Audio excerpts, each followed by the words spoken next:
అందరికీ వందనాలండి. ఈరోజు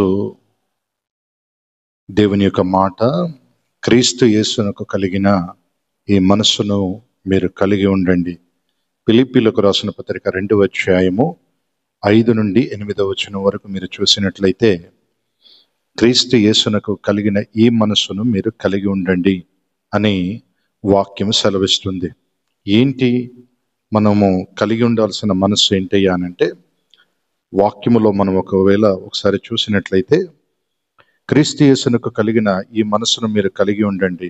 ఆయన దేవుని స్వరూపమును కలిగి ఉన్నవాడై ఉండి దేవునితో సమానముగా ఉండుట విడిచిపెట్టకూడని భాగ్యమని ఎంచుకొనలేదు గాని,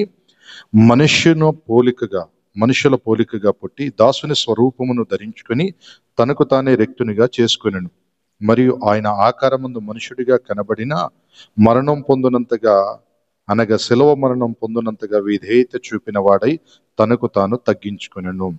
క్రీస్తు యేసునకు కలిగిన మనస్సు అనంటే తగ్గించుకునే మనస్సు.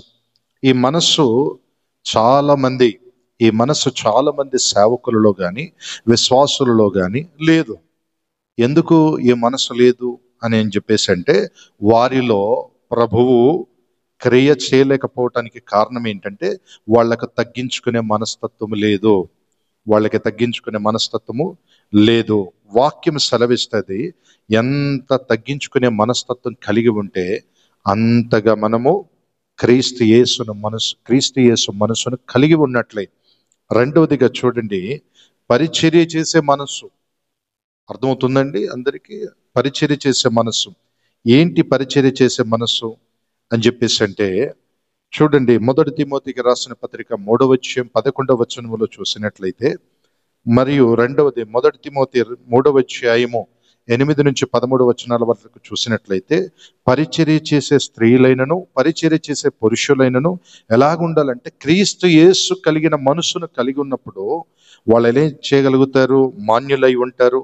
కొండెములు చెప్పవారుగా ఉండకుండా మితానుభావము కలిగిన వారై అన్ని విషయములలో నమ్మకమైన వారిగా ఉంటారు. నమ్మకమైన వారిగా మనం పరిచర్య చేసే విషయంలో చాలా నమ్మకంగా ఉండాలి. తర్వాత 3వ మాటగా చూడండి, ఫిలిప్పీలకు రాసిన పత్రిక 2వ అధ్యాయము 21వ వచనములో మీరు చూసినట్లయితే స్పష్టంగా ఉంది, అందరూ తన సొంత కార్యములని చూచుకుందరు గాని యేసుక్రీస్తు కార్యములను చూడరు అనుంది. అంటే దేవుని పనులు చేసే మనసు కూడా క్రీస్తు మనస్సే. దేవుని పనులు అంటే ఏంటివి? లూకాసు వార్త 2వ అధ్యాయములో మీరు చూసినట్లయితే 41 నుంచి 49 వరకు చూస్తే, యేసు ప్రభుల వారు చూడండి, ఆ దినాల్లోనట ఆయన వింటున్నాడట. దేవాలయములో కూర్చుండి విని వారిని ప్రశ్నలు అడుగుతున్నాడట. అంటే వాక్యం సెలవిస్తున్న మాట ఏంటి?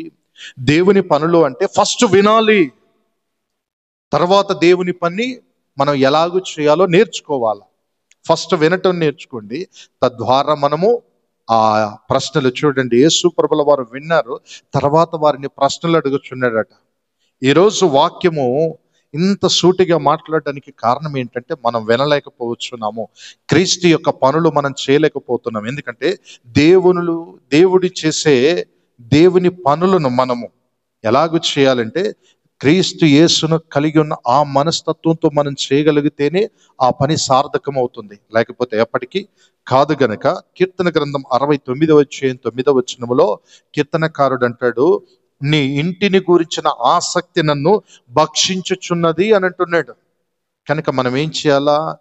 దేవుని యొక్క పని విషయంగా, దేవుని యొక్క మందిరం విషయంగా, దేవుని యొక్క ఆరాధన విషయంగా మనల్ని ఏం చేయాలి అంటే, ఆ ఆసక్తి మనల్ని భక్షించేదిగా ఉండాలా.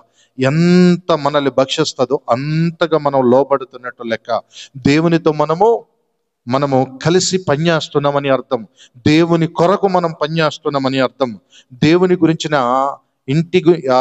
ఇంటిని గురించిన ఆసక్తి నువ్వు కలిగి ఉంటే నీవు ఆశీర్వదింపబడతావు. ఎందుకనంటే దేవుని పనులు చేసే వారిని ప్రభు తప్పకుండా వారిని ఆశీర్వదించి అభివృద్ధి చేస్తాడు. గనక క్రీస్తు యేసును కలిగిన మనసు నువ్వు కలిగి ఉండి దేవుని పనులు ఇక నుంచి నువ్వు చేయుదువుగాక.